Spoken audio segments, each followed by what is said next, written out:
last year, just a little over 1,000 counselors were employed within the public school system.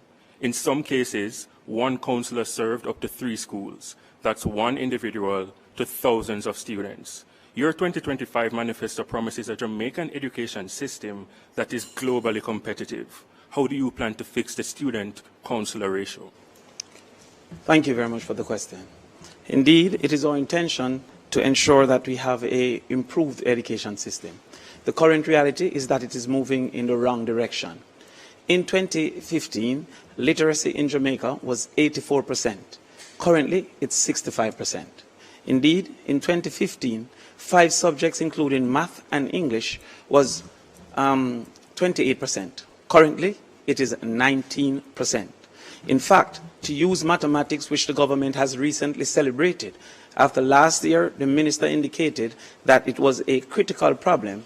This year, with much hoopla and celebration, only 9 dege more children passed mathematics. And they said it was a great occurrence. The People's National Party will accept and acknowledge where we are, because in 2015, 14,000 Jamaican children passed mathematics, and in 2025, only 7,826 Jamaican children passed mathematics. This is a part of the malaise that is happening within the education system.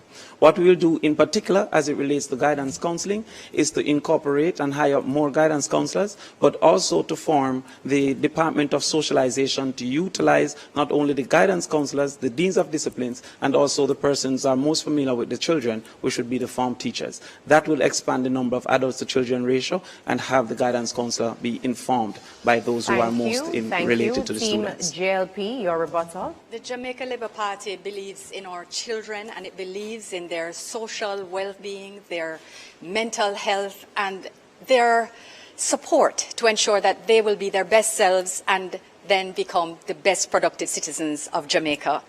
We certainly recognize that education is not where it needs to be, and that's why we commissioned the Education Transformation Commission, led by Orlando Patterson. We have set up a plan. We have 30% in. We know what's not measured does not get done. The PNP talks about transformation, but they have never transformed anything in this country. We will ensure under a trend program with more involved parents, more empowered teachers, more involved students, Thank you so much, Ms. that our students succeed. Thank you so much.